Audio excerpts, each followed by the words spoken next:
Number 30। प्रकाशित वाक्य की पुस्तक 3 अध्याय 17 से 18 पर।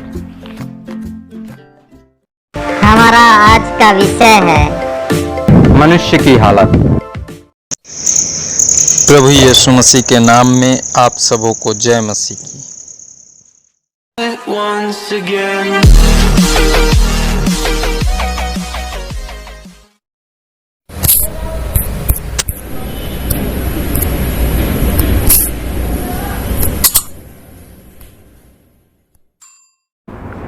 हमारे आज के अध्ययन के इन पदों में प्रभु आत्मा द्वारा हम विश्वासियों को मनुष्य की हालत के बारे में बताने वाला है। अंत के दिनों का मनुष्य कैसा हो सकता है, यह ज्ञान आज की इस अध्ययन में हमें प्राप्त होने वाला है। हमारा आज का यह अध्ययन लौदीकिया की कलीसिया को लिखे गए पत्र का दूसरा भाग है। समय के अभाव के कारण पिछले भाग के ही छूटे हुए भाग का अध्ययन आज हम इस भाग में करने जा रहे हैं। आप हमारे द्वारा अपलोड किए गए इस पत्र के पिछले वीडियो को भी अवश्य देखें ताकि यह अध्ययन आपको आसानी से समझ में आ सके। पिछले भाग के वीडियो का लिंक मैंने डिस्क्रिप्शन बॉक्स में डाल दिया है, जिसके द्वारा आप आसानी से उस वीडियो को देख सकते हैं। हमारे आज के अध्ययन में प्रभु लौदीकिया के कलीसिया के द्वारा विश्व के सभी विश्वासियों को अंत के दिनों के मनुष्य का चित्र दिखाने वाला है। पिछले भाग के अध्ययन में हमने जाना कि प्रभु को समझौते का जीवन कदापि पसंद नहीं है। इस कलीसिया की यह बहुत बड़ी समस्या थी, जिस समस्या की जानकारी देने के बाद प्रभु अपने लोगों को बताना चाहता है कि मैं जानता हूं कि तुम कैसे मेरे मार्ग से भटक गए हो, कैसे कई पीढ़ियों से मेरी उपासना करने वाले लोग आज शैतान के भ्रमजाल के शिकार बन गए हैं। आइए इस अध्ययन को प्रारंभ करने से पहले हम सर्वप्रथम प्रार्थना करें कि प्रभु यह अध्ययन समझने की बुद्धि हम में से प्रत्येक को प्रदान करे। आइए हम प्रार्थना करें। धन्यवाद सर्वशक्तिमान पिता परमेश्वर, प्रभु जी आज की इस अध्ययन को हमें समझने की सामर्थ्य दे। पिता परमेश्वर हमें बोलने की और प्रभु जी हर एक सुनने वालों को पिता सुनकर ग्रहण करने की सामर्थ्य दे, क्योंकि हम जानते हैं प्रभु जो तू चाहता है वही इस सृष्टि में होता है। पिता हम अपने आप को तेरे हाथों में सौंपते हैं, प्रभु यीशु मसीह के नाम से विनती को मांगते हैं, आमीन। प्रकाशित वाक्य की पुस्तक उसका 3 अध्याय 17 पद। तू कहता है कि मैं धनी हूं और धनवान हो गया हूं और मुझे किसी वस्तु की घटी नहीं, और यह नहीं जानता कि तू अभागा और तुच्छ और कंगाल और अंधा और नंगा है। प्रेरित यूहन्ना द्वारा प्रभु यीशु मसीह इस पद में सबसे पहले इस कलीसिया के लोगों को तगड़ी डांट लगाता है। कहता है कि तेरे भटकने का पहला कारण यह है कि तू घमंडी हो गया है। तू सांसारिक धन को ही सब कुछ समझता है, जबकि स्मरण कर मेरे पहाड़ी उपदेश को। मत्ती रचित सुसमाचार 6 अध्याय के 19 से 21 पद में मैंने स्पष्ट कहा था कि पृथ्वी का धन तुम्हारे किसी काम का नहीं है। यह उपदेश मैंने तुम्हारी भलाई के लिए दिया था, क्योंकि मैं जानता था कि मनुष्य की बुद्धि इतनी छोटी है कि वह ज्यादा धन पाते ही बिगड़ जाएगा। धन की बहुतायत से भौतिक आवश्यकताओं की पूर्ति होते ही वह स्वयं के मद में बिगड़ जाएगा। धन के ही आश्रित पूर्णतया हो जाएगा। धन ही उसका ईश्वर बन जाएगा। एक दिन यह पृथ्वी का धन बिगड़ जाएगा। यह बात भी प्रभु ने अपने भाई याकूब की पत्री उसके 5 अध्याय के 2 पद में बता दी थी। जब यह पृथ्वी का धन बिगड़ जाएगा तब तुम क्या करोगे? कुछ भी नहीं कर पाओगे, जैसे कि इटली में हुआ। लोगों ने अपना धन निकालकर सड़कों में फेंक दिया, क्योंकि यह धन उन्हें कोरोना के कहर से बचा नहीं पा रहा था। प्रभु के इस वाक्य का अर्थ यह निकलता है कि पहाड़ी उपदेश में मेरी बताई शिक्षा को न मानकर तुमने बहुत बड़ी गलती की है। तुम बहुत बड़ी गलती कर भी रहे हो। क्या तुम नहीं जानते कि इटली के लोगों के काम यह धन नहीं पर मेरी दया ही आई, जो उन्होंने पश्चाताप की प्रार्थना के द्वारा मुझसे प्राप्त की। यह बात उस काल के लोग कैसे जानते? पर मेरे प्रियो, इस काल के लोग अर्थात हम तो इस बात को जान सकते हैं कि पृथ्वी का धन हमें प्रभु से दूर कर सकता है। वचन में प्रभु कहता है, अब तुम्हें किसी वस्तु की आवश्यकता नहीं है, इसलिए तुम उससे प्रार्थना भी नहीं करते। प्रार्थना प्रभु से बात करने का साधन है, और जहां बातचीत बंद हो जाती है तो संबंध का टूटना तय है, जो कि इस कलीसिया के लोगों के बिगड़ने का पहला कारण बना। धन के मद में भागकर इन्होंने प्रभु के साथ अपना संबंध तोड़ लिया था। प्रभु के साथ संबंध टूटते ही इस कलीसिया के लोगों की जो आत्मिक दशा हो गई थी उस दशा का वर्णन इस पद में आगे प्रभु अपने दास यूहन्ना के द्वारा कर रहा है। बता रहा है कि तुमने पृथ्वी का धन बटोरने के चक्कर में आत्मा के लिए कुछ बनाया ही नहीं है। तुम्हारी आत्मा की हालत अत्यंत खराब है। विचार करो, यह पृथ्वी का जीवन तो ज्यादा से ज्यादा 120 वर्ष का ही हो सकता है, पर इसके बाद तुम्हारी आत्मा क्या पहनेगी? ऐसी वस्त्रहीन, कुरूप, दुर्बल, नेत्रहीन और बेकार आत्मा को क्या पिता ग्रहण करेगा? स्वर्ग और प्रभु पर से तो तुम्हारा विश्वास शैतान के भरमजाल में फंसकर लगभग समाप्ति हो गया है। तो क्या अविश्वासी प्रभु के राज्य का वारिस बन सकता है? प्रकाशित वाक्य की पुस्तक उसका 3 अध्याय 18 पद।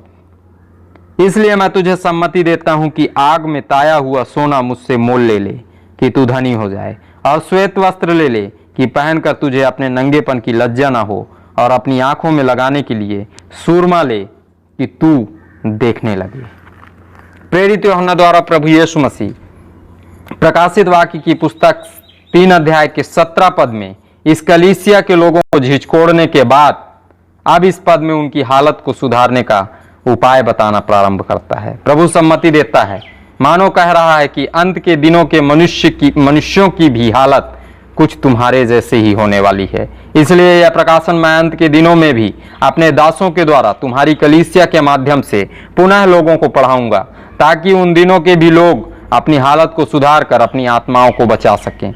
मैं प्रत्येक आदमियों को बचाना चाहता हूं, इसीलिए मैं चाहता हूं कि मेरे कहलाने वाले लोग इस प्रकाशन को ज्यादा से ज्यादा लोगों को बताएं, ताकि आदमी स्वयं की आत्मा का बचाव कर सके। खैर, आप सभी मसीही इस कार्य को अच्छी रीति से कर रहे हैं। अतः आइए हम अपने आज के अध्ययन को आगे बढ़ाएं। प्रभु कहता है, आग में शुद्ध किया हुआ सोना, अर्थात इस युग के लोगों को भी शुद्ध करने के लिए मुझे इन लोगों को आग जैसी पीड़ाओं से गुजारना पड़ेगा, कोरोना जैसी महामारियों को भेजना पड़ेगा। जब प्रभु के बच्चों को पीड़ा होती है, तब मेरे प्रियो, हमसे कहीं ज्यादा पीड़ा स्वयं प्रभु परमेश्वर को होती है। पर हमारी आत्मा को नरक की आग से बचाने के लिए प्रभु हमें कई विषमताओं व पीड़ाओं से गुजारने वाला है। कोरोना का कहर तो अभी आरंभ है, अभी तो और भी कई पीड़ाएं आने वाली हैं, जिनसे गुजरने के बाद ही हम आग के तपे हुए सोने की तरह शुद्ध होने पाएंगे। इन पीड़ाओं के द्वारा निश्चय ही कई देश व कई लोग अपना मन फिराएंगे। सो प्रभु चाहता है कि हम सभी मनुष्य शुद्ध होकर आत्मिक रूप से भी धनी हो जाएं।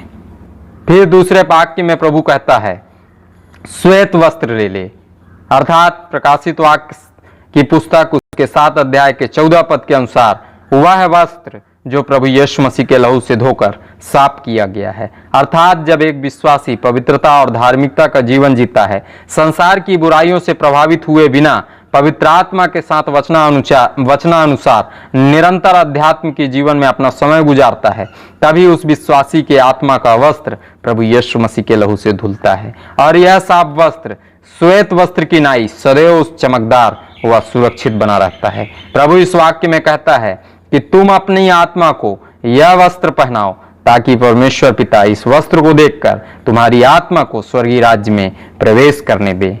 हमें गलातियों की पत्री उसके 3 अध्याय के 27 पद के अनुसार प्रभु यीशु मसीह को पहन लेना है। प्रभु को पहनने के बाद सदैव स्मरण रखना है कि जब प्रभु हमारे साथ हैं तो हमें कोई भी अनुचित कार्य नहीं करना है, पर सदैव प्रभु यीशु मसीह की तरह एक आदर्श और गरिमामय जीवन हम विश्वासियों को जीना है।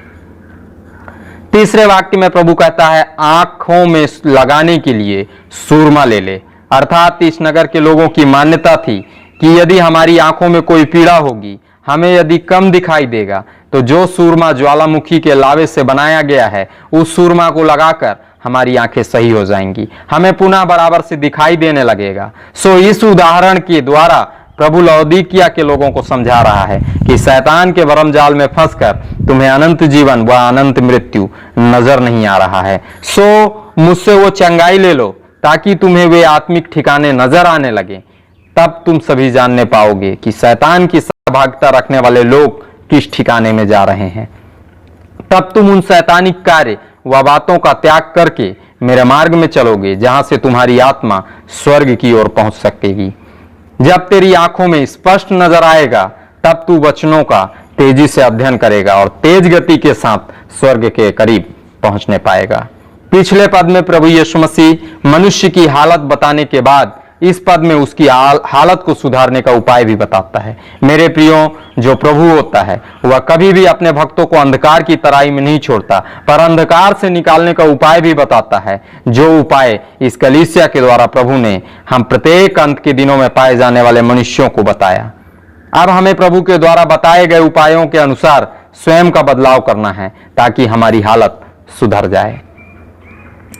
आज के अध्ययन से जो निष्कर्ष हम सबों के समक्ष निकल कर आता है, प्रकाशित वाक्य की पुस्तक के इन पदों के द्वारा पवित्र आत्मा विश्व की सभी कलीसियाओं को यह संदेश भेज रहा है कि प्रभु यीशु मसीह आदि है तो अंत भी है, वही ईश्वर है, उसे सब कुछ पता है कि अंत के दिनों में मनुष्य की हालत कैसी होगी, और इसलिए उसने अपने दास यूहन्ना को यह प्रकाशन देकर आज से 1925 वर्ष पहले ही हमारी हालत को सुधारने का उपाय बता दिया।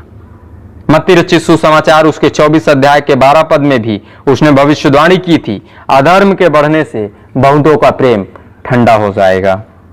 इस वर्तमान समय में यह भविष्यवाणी पूर्णतः पूरी हो रही है। आज का मनुष्य स्वार्थी हो गया है, उसके हृदय में अधर्म ऐसा राज्य करने लगा है कि लोभ की वशीभूत होकर वह वो कार्य कर रहा है जिस कार्य को जानवर भी नहीं करते। मेरे प्रियो, छोटे छोटे मासूम बच्चों का अगवा करके उनके शरीरों के अंगों को बेचकर अपनी सुख सुविधाओं की पूर्ति मनुष्य करना चाहता है। अपनी दैहिक क्रियाओं से तो आज का मनुष्य इस हद तक हार गया है कि अबोध बालिकाओं तक को अपनी हवस का शिकार बना रहा है।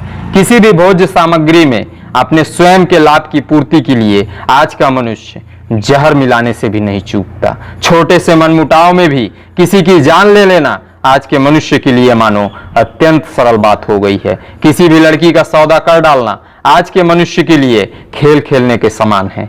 कई मनुष्य तो अपने व्यक्तिगत स्वार्थों की पूर्ति के लिए अपनी पत्नी से वेश्यावृत्ति तक करवाने से नहीं चूकते। सूची इतनी लंबी हो गई है कि पूरी सूची का मैं बयान भी नहीं कर सकता। बस इतना ही कह सकता हूं कि आज पैसों में रिश्ते तक बिक रहे हैं। आज मनुष्य की हालत ऐसी हो गई है कि मानो सही मायने में वे ही शैतान हैं। आज यदि जानवरों से भी कहा जाए कि हम मनुष्य हैं तो शायद जानवर भी स्वयं को बचाकर भाग जाएगा कि कहीं यह हमारा भी कोई अनहित न कर दे। मेरे प्रियो, इस बढ़ते पाप की वजह है हमारे हृदय में बसे प्रेम का ठंडा हो जाना। आज भाई बहन को बेच रहा है क्योंकि उसके हृदय का प्रेम ठंडा हो गया है।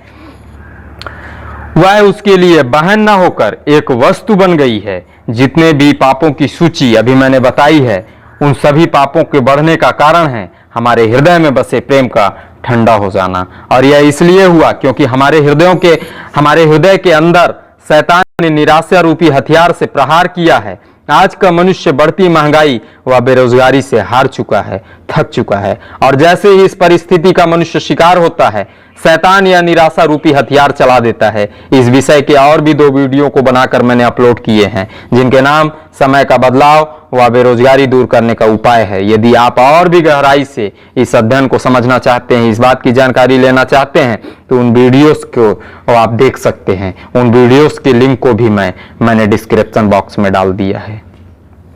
इस समय में मेरे प्रियो, मैं सिर्फ यह बताना चाहता हूं कि जैसे ही मनुष्य निराशा का शिकार होता है, उसके अंदर का प्रेम ठंडा हो जाता है। अब मनुष्य स्वयं शैतान बन जाता है। उसे वापस मनुष्य सिर्फ और सिर्फ प्रभु परमेश्वर ही बना सकता है। इसीलिए तो आज कोरोना के द्वारा उसने मनुष्य को पाप करने से रोक दिया है। मेरे प्रियो, इस अवसर का लाभ उठाएं, अपने गुनाहों से पश्चाताप करें। आप वापस मनुष्य बन सकते हैं। जैसे ही आप सुधर जाएंगे, प्रभु प्रत्येक बीमारियों से आपको चंगा कर देगा। स्मरण रखें, प्रभु मनों को भी जांचने वाला परमेश्वर है। आज के अध्ययन से जो शिक्षा हम सबों के समक्ष निकल कर आती है, आज के अध्ययन में पवित्र आत्मा हम मनुष्यों को समझाना चाहता है कि प्रभु शैतान से नहीं पर मनुष्य से अत्यंत प्रेम करता है। अंत का दिन अत्यंत निकट है। हमें सदैव सामुएल के नाम लिखी गई दूसरी पत्री उसके 24 अध्याय के 25 पद को स्मरण रखना है, जहां कुछ इस प्रकार से लिखा हुआ है, तब दाऊद ने वहां यहोवा की एक वेदी बनवाकर होम बलि और मेल बलि चढ़ाए, और यहोवा ने देश के निमित्त विनती सुन ली। तब वह महामारी इस्राएल पर से दूर हो गई। मेरे प्रियो, वेदी हमारा देह है, बलि बनकर प्रभु यीशु मसीह चढ़ चुका है। बस हमें उस पर विश्वास करके प्रार्थनाएं करनी है, अपने गुनाहों का पश्चाताप करना है, स्वयं को मनुष्य बना लेना है। निश्चय और निश्चय यह महामारी दूर हो जाएगी। आप सबों ने इस अध्ययन को सुना, आप सबों का बहुत बहुत धन्यवाद। इस पत्र में अभी और भी अध्ययन बाकी है जो मैं आगे के भागों के द्वारा आपको कराने का प्रयास करूंगा। प्रभु यीशु मसीह के नाम में आमीन।